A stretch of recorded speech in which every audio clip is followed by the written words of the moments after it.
first project, I'm using a combination of jeans to make a basket set. And I'm beginning by just cutting off the bottoms of the legs of these jeans and then cutting those pieces in half, as well as removing the bottom and side seams. Once I have my two identical pieces, I'm going to kind of fold them up and see how wide I want my basket to be, because these will be the walls of it.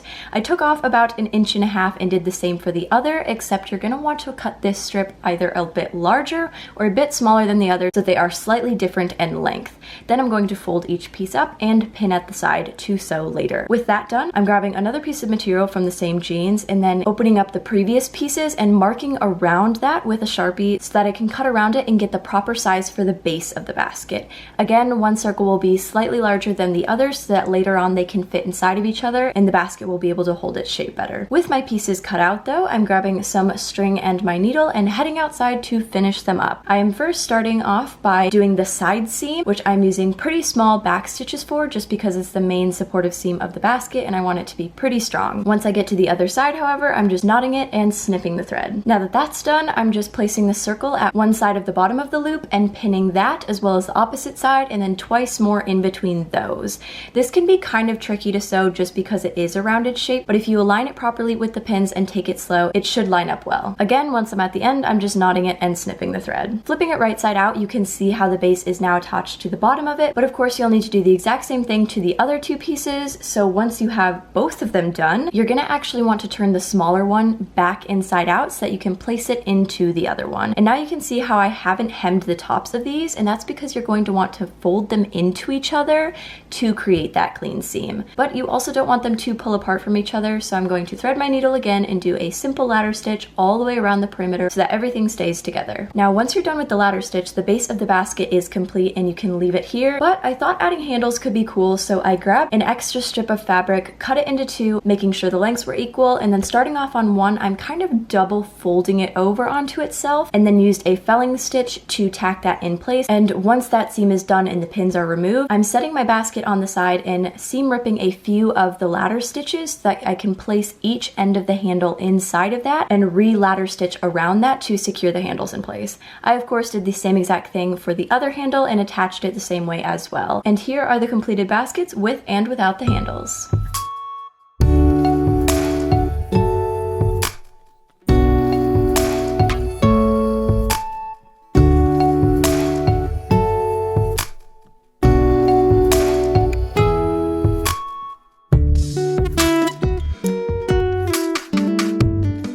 Next, I'm again using a combination of jeans to make a wrap skirt. So I decided that I wanted the length to be 14 inches, but measured everything as 15 for seam allowance, and then cut off the entirety of the leg of 3 different pairs of jeans so that I had different colors, but altogether I think I used 2 jeans worth of material. Once the entire legs were cut, I cut those in half to get the 15 inches, and then removed all the seams from the sides, middle, and bottom so that I had individual pieces of material, and they added up to quite a few. So then I decided on the pattern, and you could do just all of the same color, but I wanted mine to alternate blue and then the blue flipped over and then gray repeated. So I pinned every single one so that once opened up, you can see the pattern. And I did this so that the tiered shape of the pieces were always facing up in the same direction, so you kind of get that rounded shape. Once I had the entire length of material pinned together, I tried it on just to see if it would wrap properly. So I wanted an overlap of about 6 to 8 inches for the wrap part, and also to see if the waist fit and I liked the length.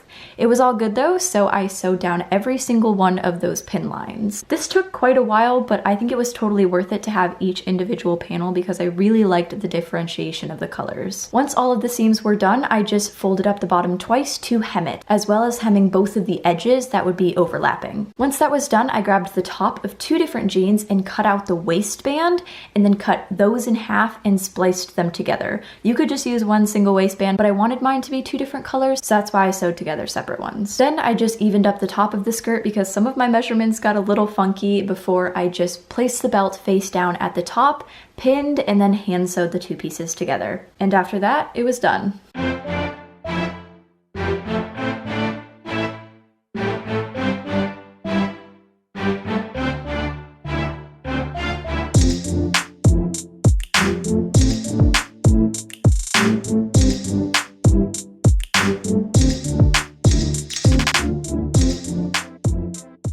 Now, Now, for these black jeans, I'm going to be making a tank top. So I'm taking my pants and cutting the legs into 2 equal parts from the ankle to the bottom of the pocket. And with these cut out, I'm going to open them up at the inner seam and then take off that inner seam as well as the bottom from the bottom pieces, but still leave the center seam. And now that I have all of the pieces opened up, I decided that I wanted the bottom portion of the jeans to be the front panel and then added on 2 of the upper leg portions to each side.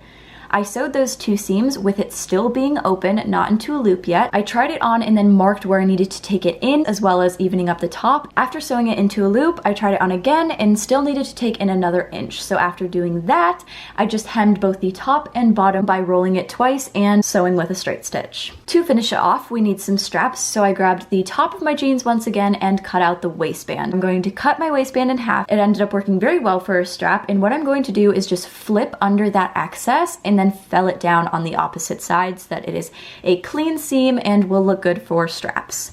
Once I did that to both pieces, I just need to mark where at the front I want the strap to begin, as well as at the back, and just hand sew each of those to the hem, only attaching it to the top layer so that you can't see the stitches on the other side. And once you have attached both straps, it is complete.